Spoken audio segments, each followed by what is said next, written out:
All right, welcome back. We are on week 3, day 8. So this week we're going to be doing some body work. I'm going to send the engine off this week as well. And we're going to get this front clip pretty much done, hopefully by Thursday. So stay tuned and let's go ahead and get started.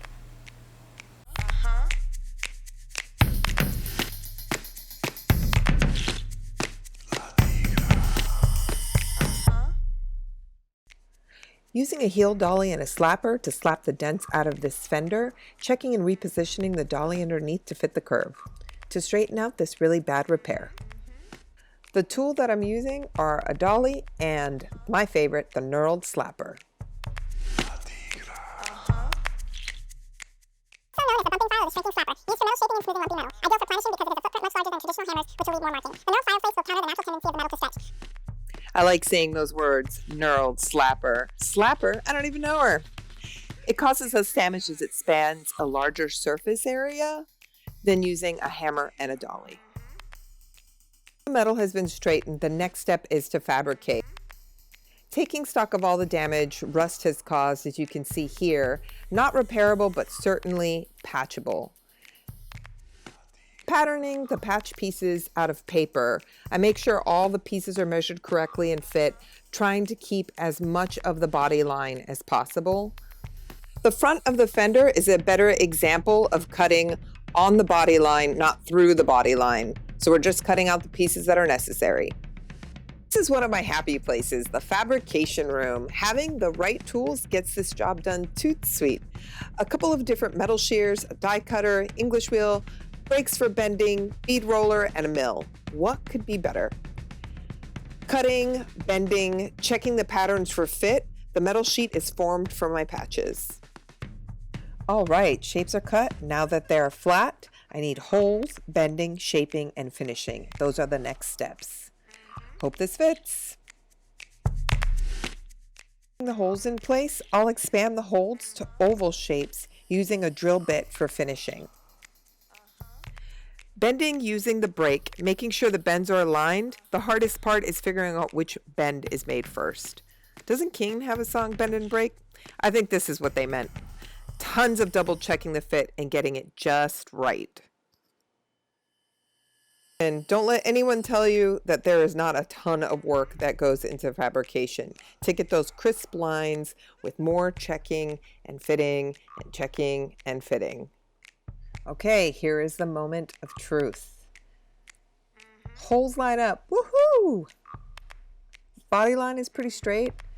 Looks weird from my camera angle. Now to round out the corners and a little more detailing. Using the grinder to smooth this out with curved corners as well as all of the sharp edges. Don't forget to wear your face shield and safety glasses.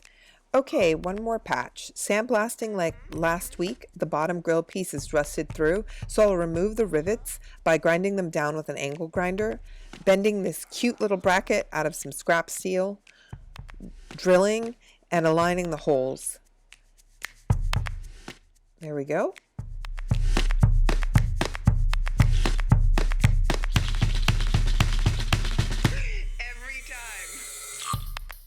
Now for the rivets back in place.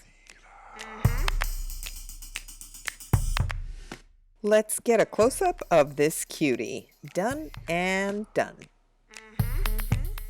And now for the really fun part. I get to slice off all the pieces I'm going to replace with my fabricated patches.